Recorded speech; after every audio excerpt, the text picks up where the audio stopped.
Irish honesty as blunt as a ceremonial sword. Give us a smile, Roy. I think if I played like some of their defenders did in that game last night, I would consider retiring from football. I really would. Shameful. The fact is they scored 2 late goals, just obviously cover the cracks a little bit. But again, we can slag Rome off, but you still have to take advantage of that. And Liverpool did and punished them, and rightly so. I think, really, I thought it was a shocking result. Really poor performance. Brendan's talking there about it's a great achievement. I think what we could look at, I think the key to management nowadays is set your standards really, really low and you'll be in the game for a long time. I just thought not acceptable for Celtic. It really isn't. Losing a home to Anderlecht. Come on, give me a break. Oh, where do I start?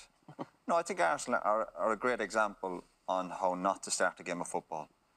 You know, obviously we could talk about being a shambles, but they're so slow out of the blocks, poor attitude. The manager summed it up: no energy, no desire.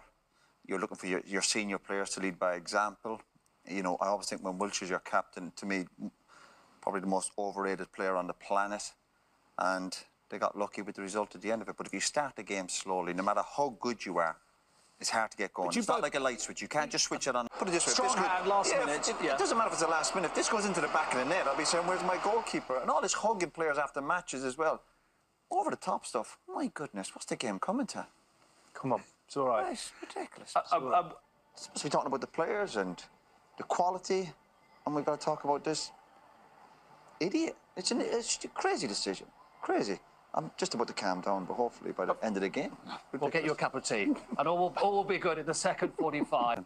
I suppose the worry for me, I remember last year when United won, the manager was talking about with his players and staff that they'd won 3 trophies last year. My goodness, the manager was including the Charity Shield as a major trophy. My God, now you're in trouble.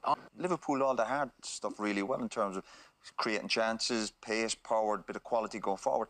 That is the easiest part of football, yet Liverpool can't seem to do it, and that's why it catches them. And that's going to handicap them if they want to win the league or if they go deep in the Champions League. Win the league and Champions League, forget it. For Liverpool, forget about it. I think they have enough to get through the group, but later on the stages against the Real Madrid and all these boys, they'd be laughing at Liverpool. Well, as the manager, obviously Garrett's entitled to name the team when he likes.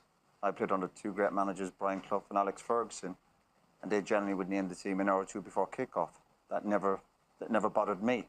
No, what helped me, I probably always knew I was going to be starting. The lads might maybe give you a better answer on that, but it never bothered me in the least. No, they'll want to sort that out as quickly as possible. Every time you think it's going to be sorted out, there's another hitch in the story. It'll go on and on and on until Costa gets what he wants. That's how it'll work. Yeah, they're better off without him. I think the guy's obviously big trouble. I know he done well for him, but he looks to me a bit of a balloon. Get rid of him and have players at your club who want to be there. Yeah, a balloon. Figure out Liverpool at the moment. I think it's hard to get excited about them. To me, they're going nowhere fast. Again, they're neat and tidy, but defensively, you know, come the end of the season when the prizes are being given out, Liverpool will be nowhere near it because, like Lee just said, at the back, you know, question marks over the goalkeeper. You know, there's not too much to say about Liverpool. I think if Liverpool were playing out my back garden, I wouldn't watch them.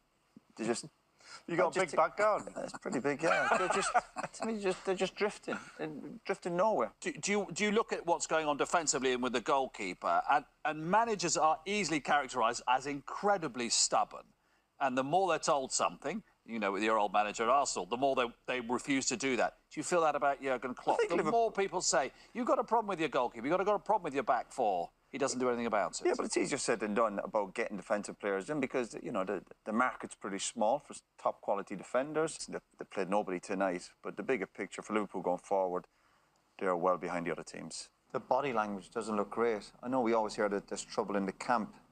They're playing like there's trouble in the camp. They're all over the place.